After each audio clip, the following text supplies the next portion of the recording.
Hey, howdy, hey, welcome back to my channel. For today's video, I'm going to be reviewing the premiere episode of the Boulet Brothers Dragula Season 4. So if that sounds good to you, make sure to hit that like button. Comment down below what you thought about this episode, and hit that subscribe button. Come join the Amateur Hour community for more Dragula-related content and other Drag Race-related content. Make sure to hit that like button, share, comment, and subscribe. And yeah, without further ado, let's get this video started.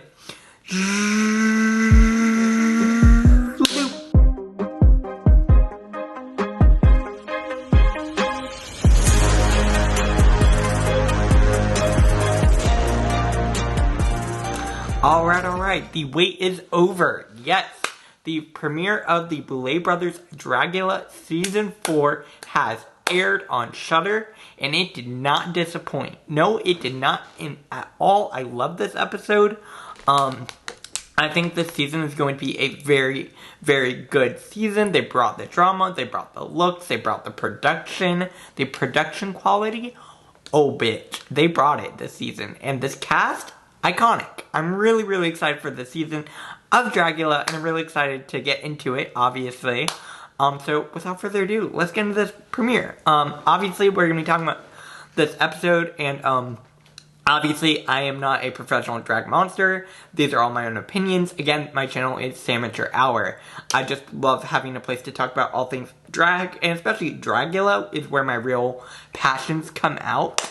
And I can't wait for this, to get into this. So, obviously, the episode starts out with the monsters walking into the, spooky building, I guess is the way you would describe it. Obviously, they start out with Mary Cherry. I think this was a very clear choice because Mary Cherry is a very big personality on this show. So I think it was a very smart idea to have her come in first so that all the other monsters interact with Mary Cherry. And they bring energy. Like, that, you're going to get energy and you're going to get some iconic moments. So, with that being said, obviously Mary Cherry walks in first, and then the other monsters continue to walk in. I'm going to point out a few highlights for myself, obviously. First things I want to talk about is Hoso Teratoma. Oh my god. I am obsessed with Hoso. I think Hoso might be one of my favorite monsters on this season. Again, it's very early to say this, obviously, because it's only episode 1. But I am obsessed with Hoso, and like their looks are so good. Their makeup skills, their performance, every single thing they bring is so unique. And so uniquely Hoso, and that's something that I really, really enjoy. I think right from the bat, I see Hoso as a front runner. Like, I don't see any world where Hoso is not a front runner. Being honest. I also want to talk about Sigourney Beaver, because I think Sigourney is a very, very fun queen, and I think monster and queen, and I think Sigourney is going to bring something really special to this season. I immediately am she brings such a warmth with her to the show that, like, I just think she's really sweet and, like, really cool, and I really enjoy Sigourney. Like, Sigourney's that queen for me. Obviously, also we have Saint. Saint is killing it. I'm so happy we got Saint back from Resurrection and Season 3, obviously, and I think Saint coming in is showing these monsters this is serious competition. And that's something that I think Saint will do really well with this season. And I'm really, really, really excited to see what else Saint will bring this season, obviously. Then, of course, we have, I need to talk about J. Jolie a little bit. I mean, like, obviously, I was shocked to see J. Jolie on this season. And I think what she's bringing this season so far, obviously, I think she's trying to blend in a little bit more at the beginning. Maybe that's just what happened this episode. I don't know. But I think Jade might be trying to blend in a little bit more because of the reputation she does bring in from Drag Race. So I don't know if she's just trying to be like, I don't know what's going on there, obviously. But I think Jade will be interesting. Obviously we have Formaldehyde to talk about. This first look we got from Formaldehyde, I was shocked by. I thought this was really, really cool. Again, I understand the mask. I get it. I understand that's part of Formaldehyde's signature look. I get it. But also, I feel like if you use this mask every single time, and it seems a little bit to me, again, maybe I'm completely wrong here, the looks all look kind of similar because of it.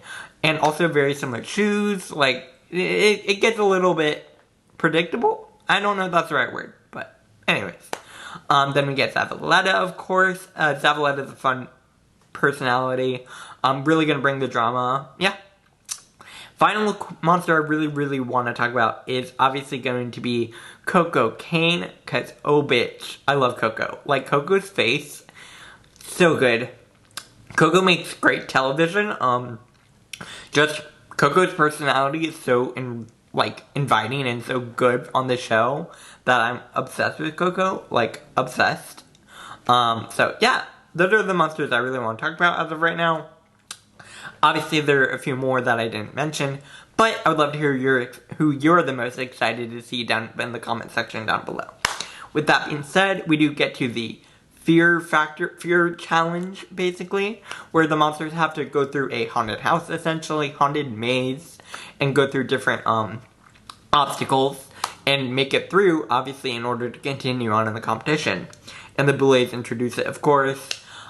This is, I think, a really fun mini sort of challenge. I think it's just a really cool way to get everyone kind of acquainted with each other. I think that was a good idea. And also, I just love watching a haunted house type thing. I was part of a haunted house for like 4 years during my undergrad, and I had so much fun. So I thought that was really cool to watch. I loved, obviously, getting to see all the things, like them being launched out of these small containers. I don't know where they were launched to, but I was like, oh shit, imagine being in that small container and then just falling out. Like, I'd be shocked. I'd be really shook. Yeah. Then obviously we have the car thing. That was wild. Yeah. No, this mini challenge I thought was really fun. I think a lot of the monsters reacted well to it. Obviously, some people had some trouble with it. Astrid specifically, but then again, Astrid brought in their own, past with it. Obviously, everyone's bringing in their own past with these challenges. And, yeah, I respect Astrid for continuing on, obviously. Yeah, that's all I really want to talk about with that. Obviously, the mini challenge was fun. I enjoyed watching it. I think they all had a good time on it. Yeah. Then they'll obviously go back into the same room where the Boulets announced the main challenge, where the monsters are going to have to create iconic horror-related looks. So they're going to have to create looks and make it their iconic historic villains, basically, but make it their own. And I think that was a really cool moment and a really cool challenge. Obviously, for the first challenge, I think it's a really good idea to do a design with a floor show. I think that's an awesome choice. Show us what they can bring, obviously. So yeah, they introduce the challenge, and then they get to work. They get to work on creating their looks. They show the boudoir area where they're all going to be creating their looks. They all do interviews where they introduce what looks they're going to do. Mostly, I really just want to get to this floor show, because the floor show was really iconic, and there were a few moments I do want to talk about with the makeup moments, but also, I'm kind of just like, let's just go to the floor show. So we're going to go to the floor show now, obviously, and I'm going to talk about some of my favorite looks and what I thought overall of this floor show. They brought budget. Ultimately, they brought budget this season. There is budget from Shudder. Oh, bitch. This season is going to be iconic. Obviously, we only saw the first episode, but even from here, I'm already super excited. I'm going to talk about some of my favorite looks and some of my least favorite looks. Obviously, one of my favorite looks is Astrid's look, the alien look. I just thought that was so cool. It's so iconic and so, like, something I wouldn't have expected, and I really, really enjoyed it. I thought she really, really brought it. I thought that was great. Obviously, Hoso Teratoma's look. Oh my god. I am obsessed with Hoso, and I thought this was so well done, so well put together, and also Hoso brought their own energy to it. They brought their own look aesthetics to this look, and I thought that was really cool to see. Sigourney looked great. I would show you the second look, but there was some revealing stuff, and I'm not sure how YouTube would feel about it, obviously. Second part to the look, obviously. But I thought Sigourney killed it. I'm obsessed with Sigourney Beaver as well. I also want to talk about Coco Kane.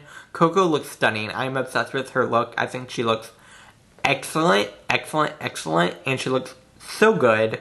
I'm obsessed with the body she presents in her drag, the hair, every single detail in this look is great.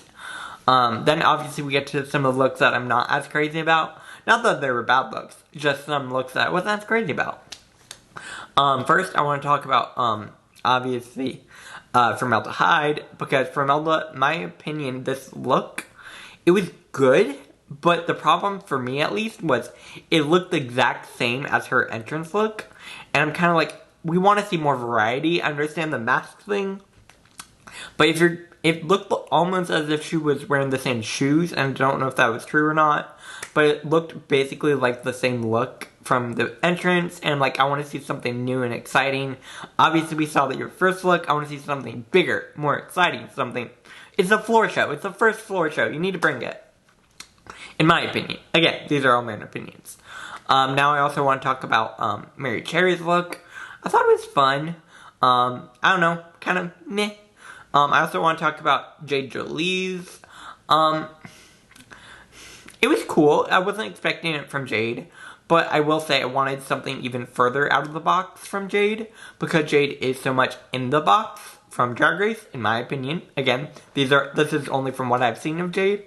But from what I've seen of Jade, she is very much in a box, Taylor Swift box, you know what I'm saying. So I wanted her to go even further out and just go full monster mode. Like, I want to see full filth from Jade. You understand what I'm trying to say? I want to see that element. I want to see her push it, go gory, go crazy, do some wild shit. Because if you are coming in with that reputation, I want to see some wild shit from you, you know? Especially on Dragula. Now I'm going to talk a little bit about Zavaleta. I like Zavaletta's look. I thought this was really cool. I will say it wasn't my favorite, being honest. It wasn't bad. I thought the SFX part were really, really cool. I'm obsessed with, like, some SFX makeup type stuff, and I thought that was really well done. Obviously, we have Bitter Betty's look, who did a look inspired by, obviously, Elvira. It was cool. I agree with the Boulet that Betty could have elevated the look even more, made it more of her own, made it more unique a little bit. It wasn't bad, but again, just make it a little bit more unique. Yeah. That was about all I really want to talk about the floor show. Don't get me wrong, I love this floor show and I love these monsters and all the above, but that's what I thought. Obviously, the top monsters this week were going to be Hoso, Teratoma, Astrid Aurelia, and of course, Coco Kane. So those are the top three. Then the bottom three, obviously,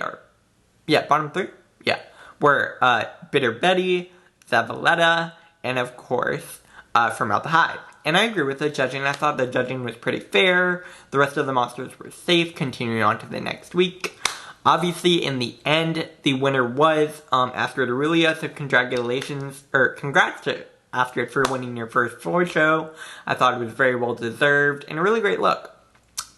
Which means obviously the bottom three being Bitter Betty, Formelda, and of course Zavaleta. So in the end, Bitter Betty is saved. So the bottom two going into the Extermination Challenge are going to be Zavaleta and Formaldehyde. With that being said, they do have, for the Extermination Challenge, have to be buried alive and have bugs and all the things thrown at them, and I was just like, this is some wild shit. I understand, like, they've done that before, but, like, I always forget how wild these Extermination Challenges can be, and that's something that would really make me think twice about going on Dragula. I don't know if I would be able to handle it. But that being said, this was wild. Wild. Obviously, Zavaleta was feeling very overwhelmed because they recently had to, last time they were in a cemetery was when their sister had the funeral for their sister, so that was really sad. But Zavaleta had a bit of a outburst through all of this and then still continued on. So I gotta give some respect to Zavaleta for continuing on in the competition and really doing the damn thing. Yeah. Obviously, from this Extermination Challenge, in the end, they both go through with it. I don't think anyone really gave up at any point. But in the end, the queen, or the monster leaving the competition, I should say, is going to be formaldehyde, and I agree with this. I think that was a fair decision. I think formaldehyde needed to bring something kind of different for the floor show, and obviously we didn't really get that. We also found out that formaldehyde hadn't even really performed live, mostly was just doing virtual performances. Again, I can't say anything, I've never performed live, but I agree with the judging, I agree with the judgments. In the end, obviously, like I said, Zavaleta continues, Formaldehyde's gone. So that does bring me to the end of this episode and this review. Again, this episode was so fun to watch, so fun to review, and I'm obsessed with Dragula. I can't wait for episode 2 next week. I will be reviewing it for you guys, of course, so make sure you're on the lookout for that. And yeah, let's get spooky. Make sure to like this video if you liked it. Comment down below what you thought about this episode. Hit that subscribe button. Follow me on Twitter and Instagram and TikTok at SamateurHour. And I will be back here later for another video. Bye, guys.